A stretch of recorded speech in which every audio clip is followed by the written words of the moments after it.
Hello, I'm probably riding my bike. Today I've got a nice long ride ahead. A good excuse to go for a longer ride. I've got to go to immigration to renew my visa. It's about an hour's ride away, so I've got my fast bike. Faster than my others at least. It's my most beautiful bike, but the one I ride the least, because it's the least comfortable. But it's comfortable for a longer ride like this one.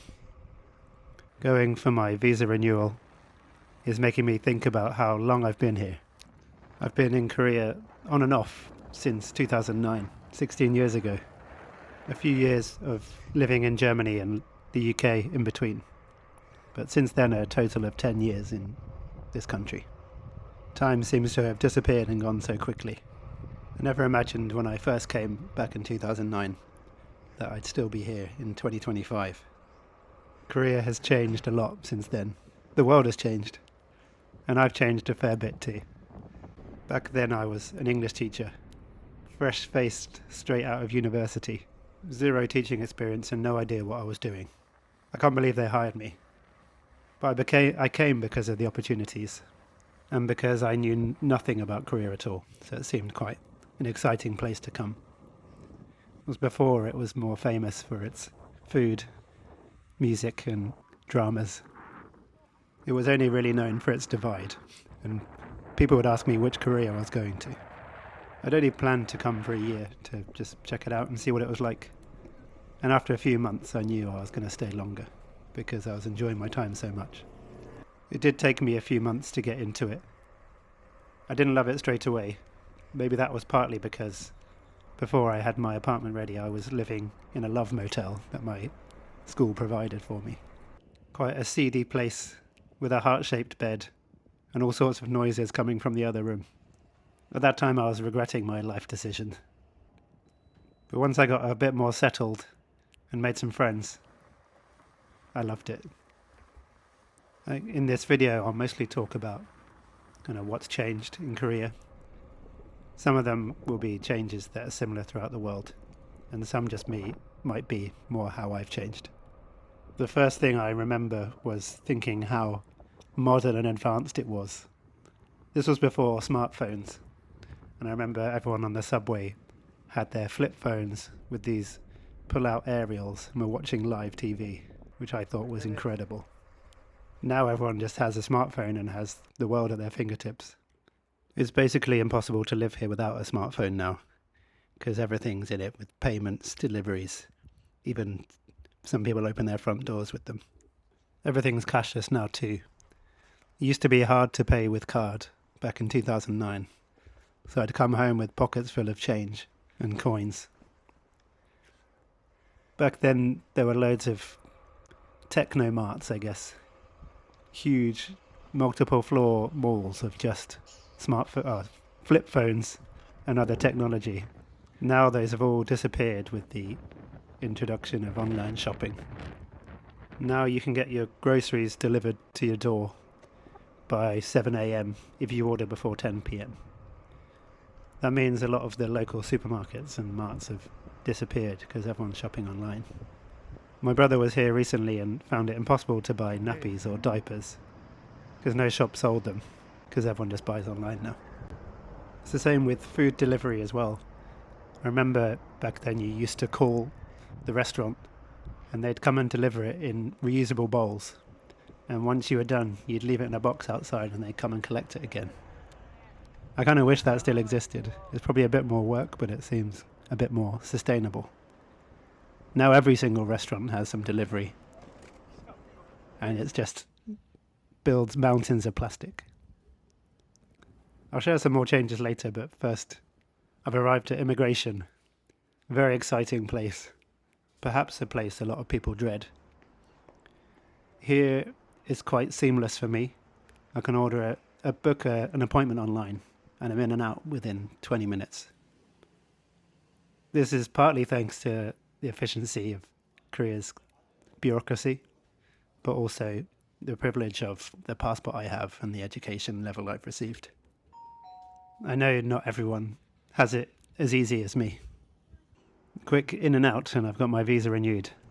Now I'm a dad of Korean children, I can stay a bit longer. before my next renewal. Now off to get some coffee. That's another thing that's changed here. I wasn't really into coffee back then, and I started getting into it a bit more, but just at the regular chains in Korea. Not for the flavour, more just for the caffeine. But the specialty coffee scene has exploded over probably the last 6-7 years. Seems to be a new cafe every single day. Before it was just Starbucks and some other local chains, but now there's a lot of independent roasters. And it's normal to go to a place and they'll ask you whether you want more sour or more darker roast flavours, which is cool. It's basically become a coffee paradise. And I'm heading to one of my favourites that I don't usually get to go to because it's so far away from my house. I've only actually been here twice, but it's now one of my favourites. Here we are at Cafe Lent, and Juno came on his strange-looking bicycle, almost as nice as his crust evasion. A pretty sweet Harley Davidson. I know nothing about motorbikes, but I know this one looks amazing, especially that custom purple paint colour. Pretty cool. The last few months I've hardly been out and had no time to meet friends, so I asked Junho if he had any time to come for a quick coffee on my way back from immigration. An amazing selection of coffees from roasters around the world. And this hot summer day calls for a fruity iced coffee. Absolutely glorious.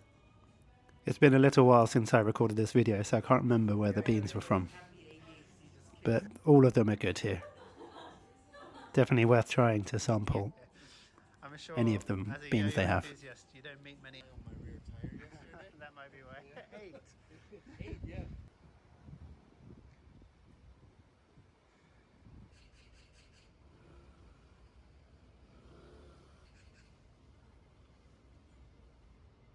A short but sweet meeting with my good friend.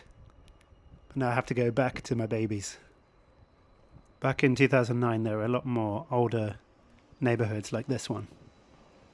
But a lot of them have disappeared over the years.